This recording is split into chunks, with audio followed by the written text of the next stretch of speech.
ಗೆಳೆಯರಿ, ನಿಮ್ಮೆಲ್ಲರಿಗೂ ಶ್ರೀವಿಕ್ ನ್ಯೂಸ್ಗೆ ಸ್ವಾಗತ ಸುಸ್ವಾಗತ. ಕೇರಳ ಪುಣ್ಯಕ್ಷೇತ್ರಗಳ ಭೂಮಿ, ಸಂಸ್ಕೃತಿಯ ಬೀಡು, ಧಾರ್ಮಿಕ ಪರಂಪರೆಯನ್ನು ತಿಳಿಸುವ ಮಹತ್ವದ ತಾಣ. ಇಂಥ ಪುಣ್ಯಕ್ಷೇತ್ರದಲ್ಲಿ ರಾಜಕೀಯ ಯುದ್ಧಕಾಂಡ ರಂಗೇರಿದೆ.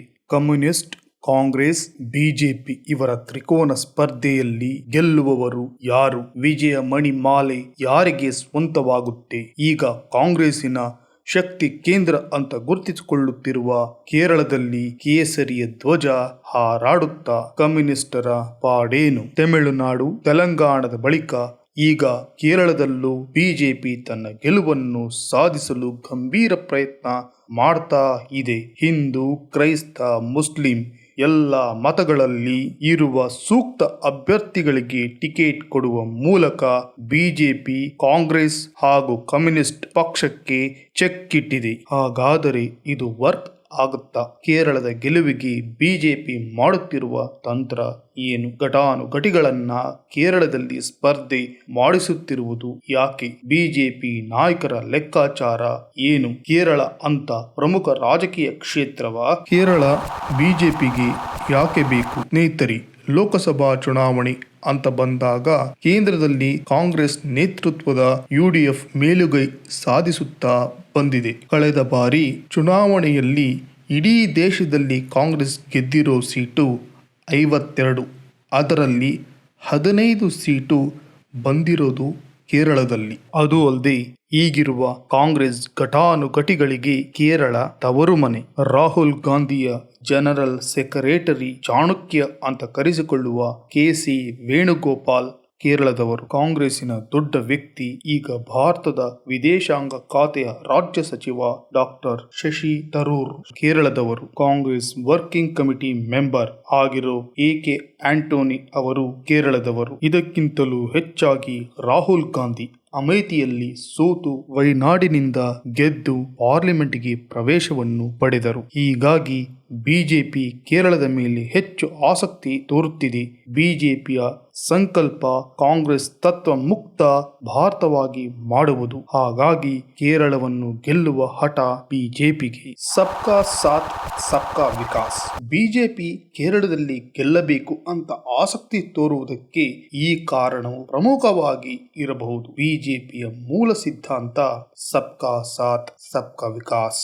ಬಿಜೆಪಿ ಹೆಚ್ಚು ಪ್ರಾಮುಖ್ಯತೆಯನ್ನು ಕೊಡುತ್ತಿರುವುದು ಮಹಿಳೆಯರಿಗೆ, ರೈತರಿಗೆ, ಬಡವರಿಗೆ, ಯುವಕರಿಗೆ. ಇದು ಅಷ್ಟೇ ಜಾತಿ ಇರೋದು ಬಿಜೆಪಿ ಪ್ರಕಾರ. ಅದರಲ್ಲಿ ಅಲ್ಪಸಂಖ್ಯಾತ ಮಹಿಳೆಯರು, ಅಲ್ಪಸಂಖ್ಯಾತ ರೈತರು, ಅಲ್ಪಸಂಖ್ಯಾತ ಯುವಕರು, ಅಲ್ಪಸಂಖ್ಯಾತರ ಬಡವರು ಬರುತ್ತಾರೆ. ಈ ಅಲ್ಪಸಂಖ್ಯಾತರಲ್ಲೇ ಹಿಂದೂ, ಮುಸ್ಲಿಂ ಹಾಗೂ ಕ್ರೈಸ್ತರು ಬರುತ್ತಾರೆ. ಉತ್ತರ ಪ್ರದೇಶ, ಪಶ್ಚಿಮ ಬಂಗಾಳದ ಮುಸ್ಲಿಂ ಪಸ್ಮಂದ ಸಹೋದರರಿಗೆ ಪ್ರಧಾನಮಂತ್ರಿ ಇದನ್ನೇ ಹೇಳುತ್ತಿರೋದು. ಕೇರಳದಲ್ಲಿ ಹಿಂದೂಗಳ ಜೊತೆ 26.56% ಮುಸ್ಲಿಮರು, 18.38% ಕ್ರೈಸ್ತರು ಇದ್ದಾರೆ. ಅಂದರೆ ಭಾರತ ದೇಶದಲ್ಲಿ ಅಲ್ಪಸಂಖ್ಯಾತರು ಅಂತ ಕರೆಸಿಕೊಳ್ಳುವ ಮುಸ್ಲಿಂ ಹಾಗೂ ಕ್ರೈಸ್ತ ಜನಸಮೂಹದ ಅರ್ಧಕ್ಕೆ ಅರ್ಧ ಭಾಗದಷ್ಟು ಕೇರಳದಲ್ಲಿಯೇ ಇದ್ದಾರೆ. ಹೀಗಾಗಿ ತನ್ನ ಈ ಮೂಲ ಸಿದ್ಧಾಂತವನ್ನು ಭಾರತಾದ್ಯಂತ, ಆ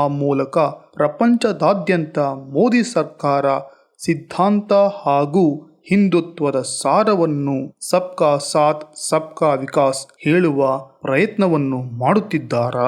ರಾಜಕೀಯವಾಗಿ ಕೇರಳದ ಸ್ಥಾನಮಾನ. ಗೆಳೆಯರೇ, ಕೇರಳ ರಾಜ್ಯವು ವಿಭಿನ್ನತೆಯಲ್ಲಿ ಏಕತೆಯನ್ನು ಪಸರಿಸುವ ಪುಣ್ಯಕ್ಷೇತ್ರವಾದರೂ ರಾಜಕೀಯವಾಗಿ 20 ಲೋಕಸಭಾ ಕ್ಷೇತ್ರವನ್ನು ಹೊಂದಿದೆ. ಬಿಜೆಪಿ ಉತ್ತರ ಭಾರತದಲ್ಲಿ ಪ್ರಬಲವಾಗಿದೆ ಎಂಬುದು ಎಷ್ಟು ಸತ್ಯವೋ ಅಷ್ಟೇ ಸತ್ಯ ದಕ್ಷಿಣ ಭಾರತದಲ್ಲಿ ತನ್ನ ಪ್ರಬಲವನ್ನು ಸ್ಥಾಪಿಸಬೇಕು ಅನ್ನೋದು. ಈ ನಿಟ್ಟಿನಲ್ಲಿ ಬಿಜೆಪಿ 33 ಎಂಪಿಗಳನ್ನು ಡ್ರಾಪ್ ಮಾಡಿ 30ಕ್ಕೂ ಹೆಚ್ಚು ಹೊಸ ಅಭ್ಯರ್ಥಿಗಳಿಗೆ ಅವಕಾಶ ನೀಡಿದೆ. 195 ಘಟಾನುಘಟಿಗಳನ್ನು ಕಣಕ್ಕೆ ಇಳಿಸಿದೆ. ಬಿಜೆಪಿಯು ಹಾಕುತ್ತಿರುವ ಆಸಕ್ತಿ ಹೆಜ್ಜೆಗಳು ಕುತೂಹಲವನ್ನು ಮೂಡಿಸುತ್ತಿದೆ.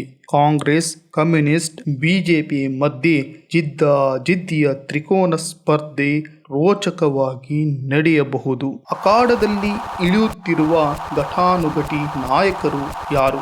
ಕೇರಳದಲ್ಲಿ ಬಿಜೆಪಿಯಿಂದ ಟಿಕೆಟ್ ಪಡೆದ ಅಭ್ಯರ್ಥಿಗಳು ಹೈ ಪ್ರೊಫೈಲ್ ಅಲ್ಲಿ ಇದ್ದಾರೆ. ತಿರುವನಂತಪುರಂ ಅಭ್ಯರ್ಥಿ ರಾಜೀವ್ ಚಂದ್ರಶೇಖರ್ ಅವರು ಮೋದಿ, ಅಮಿತ್ ಶಾಗೆ ಆಪ್ತರು ಅಂತ ಹೇಳಲಾಗುತ್ತದೆ. ಗುಜರಾತಿನಲ್ಲಿ ಹುಟ್ಟಿದ ಇವರ ತಂದೆ ತಾಯಿ ಮಲಯಾಳಿಗಳು. ಮೋದಿ ಸಂಪುಟದಲ್ಲಿ ರಾಜ್ಯ ಖಾತೆಯನ್ನು ನಿಭಾಯಿಸುತ್ತಿರುವ ಇವರು ಕೇರಳದ ಟಾಪ್ ನ್ಯೂಸ್ ಚಾನೆಲ್ ಆದ ಏಷ್ಯಾನೆಟ್ ಮಾಲೀಕರು. ಕರ್ನಾಟಕದ ಸುವರ್ಣ ನ್ಯೂಸ್, ಕನ್ನಡಪ್ರಭ ಪತ್ರಿಕೆಯ ಮಾಲೀಕರು.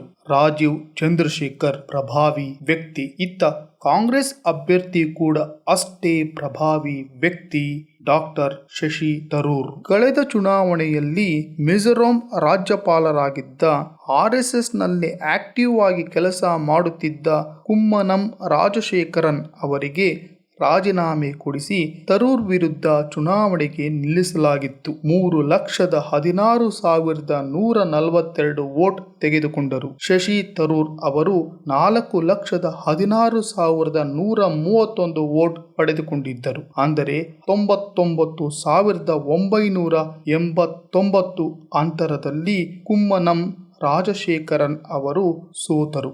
ಇದು ತಿರುವನಂತಪುರಂ ಕ್ಷೇತ್ರದಲ್ಲಿಯೇ. ಈ ಬಾರಿ ರಾಜೀವ್ ಚಂದ್ರಶೇಖರ್ ಹಾಗೂ ಶಶಿ ತರೂರ್ ಮಧ್ಯೆ ಭಯಂಕರ ಪೈಪೋಟಿ ನಡೆಯಬಹುದು. ಏಕೆಂದರೆ ಇಬ್ಬರು ಹೈಲಿ ಎಜುಕೇಟೆಡ್, ನಾಯಕತ್ವದ ಗುಣಗಳನ್ನು ಹೊಂದಿದವರು, ಜೊತೆಗೆ ವಾಗ್ವಾದದ ಚಾತುರ್ಯವನ್ನು ಹೊಂದಿದವರು. ಇನ್ನು ಎಕೆ ಆಂಟೋನಿ ಪುತ್ರ ಅನಿಲ್ ಆಂಟೋನಿಗೂ ಬಿಜೆಪಿ ಟಿಕೆಟ್ ಕೊಟ್ಟಿದೆ. ಎಕೆ ಆಂಟೋನಿ ಕೇರಳದಲ್ಲಿ 3 ಸಲ ಸಿಎಂ ಆಗಿದ್ದೋರು. ಈಗಲೂ ಕಾಂಗ್ರೆಸ್ ವರ್ಕಿಂಗ್ ಕಮಿಟಿಯಲ್ಲಿ ಪ್ರಭಾವಿ ವ್ಯಕ್ತಿ ಅಂತ ಕರೆಯಲಾಗುತ್ತದೆ. ಕೇರಳದ ಕ್ರೈಸ್ತರ ಪಾಲಿಗೆ ಅಥವಾ ಭಾರತದ ಕ್ರೈಸ್ತರ ಪಾಲಿಗೆ ಎಕೆ ಆಂಟೋನಿ ಅವರು ದೊಡ್ಡ ರಾಜಕೀಯ ಶಕ್ತಿ ಅಂತ ಪರಿಗಣಿಸಲಾಗುತ್ತದೆ.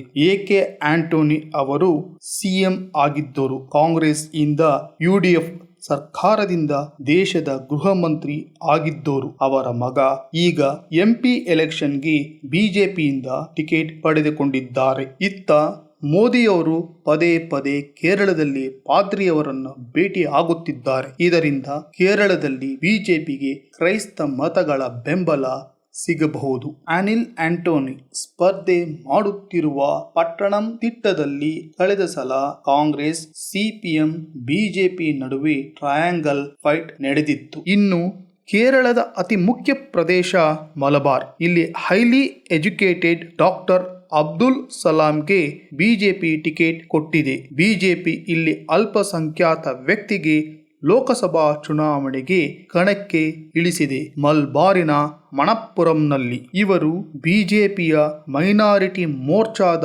ನ್ಯಾಷನಲ್ ವೈಸ್ ಪ್ರೆಸಿಡೆಂಟ್ ಕೂಡ ಹೌದು. 68 ವರ್ಷ ವಯಸ್ಸಿನ ಇವರು ಕ್ಯಾಲಿಕಟ್ ಯೂನಿವರ್ಸಿಟಿಯ ಮಾಜಿ ವೈಸ್ ಚಾನ್ಸಲರ್. Doctor M.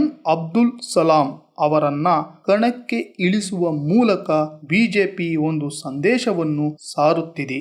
ಸಬ್ಕಾ ಸಾಥ್ ಸಬ್ಕಾ ವಿಕಾಸ್. ಇದು ಬಿಜೆಪಿಯ ಸಿದ್ಧಾಂತ ಹಾಗೂ ಹಿಂದುತ್ವದ ಮೂಲ ಅಂಶ. ಇದರ ಜೊತೆ ಇನ್ನೂ ಒಂದು ವಿಷಯ ಇದರಲ್ಲಿ ಅಡಕವಾಗಿದೆ. ಡಾಕ್ಟರ್ ಅಬ್ದುಲ್ ಸಲಾಂ ಒಬ್ಬ ಮುಸ್ಲಿಂ. ಮಲಬಾರ್ ಪ್ರದೇಶದಲ್ಲಿ ಅತಿ ಹೆಚ್ಚು ಈ ಸಮೂಹಕ್ಕೆ ಸೇರಿದ ಜನರೇ ಇರೋದು. ಗೆಲ್ಲಿಸೋದು ಬಿಡೋದು ನಿಮ್ಮ ಕೈಯಲ್ಲಿ ಇದೆ ಅಂತ. ಕೇಂದ್ರ ಸಚಿವ ಮುರಳೀಧರನ್ಗೆ ಅಂತಿನ್ಗಲ್ ಕ್ಷೇತ್ರಕ್ಕೆ ಬಿಜೆಪಿ ಟಿಕೆಟ್ ಕೊಟ್ಟಿದೆ. ಇವರು RSS ಹಿನ್ನೆಲೆ ಇರೋರು. ಕೇರಳದ ಬಿಜೆಪಿ ಪ್ರೆಸಿಡೆಂಟ್ ಆಗಿ ಈಗ ವಿದೇಶಾಂಗ ರಾಜ್ಯ ಸಚಿವರಾಗಿದ್ದಾರೆ.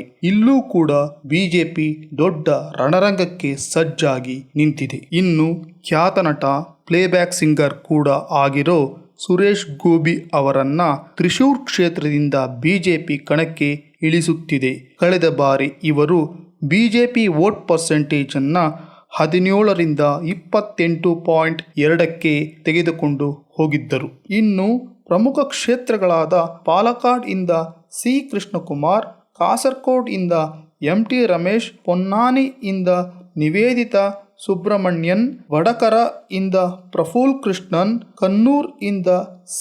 ರಂಗನಾಥ್, ಕಾಸರಗೋಡ್ ಇಂದ ML ಅಶ್ವಿನಿ. ಹೀಗೆ ಎಲ್ಲ ಕ್ಷೇತ್ರದಲ್ಲಿಯೂ ಬಿಜೆಪಿ ಘಟಾನುಘಟಿಗಳಾದ ಅಭ್ಯರ್ಥಿಗಳನ್ನೇ ಕಣಕ್ಕೆ ಇಳಿಸಿದೆ. ಇತ್ತ ಕಾಂಗ್ರೆಸ್ ಕೂಡ ಅದೇ ರೀತಿ ಸಿದ್ಧವಾಗಿದೆ. ಈಗ ರಣರಂಗದಲ್ಲಿ ಯಾರು ಗೆಲ್ಲುತ್ತಾರೋ ಯಾರು ಸೋಲುತ್ತಾರೋ ಕಾಲವೇ ಉತ್ತರ ನೀಡಬೇಕು. ಗೆಳೆಯರಿ, ಮುಂದಿನ ಸಂಚಿಕೆಯಲ್ಲಿ ಮತ್ತೊಂದು ವಿಷಯದೊಂದಿಗೆ ಭೇಟಿಯಾಗೋಣ.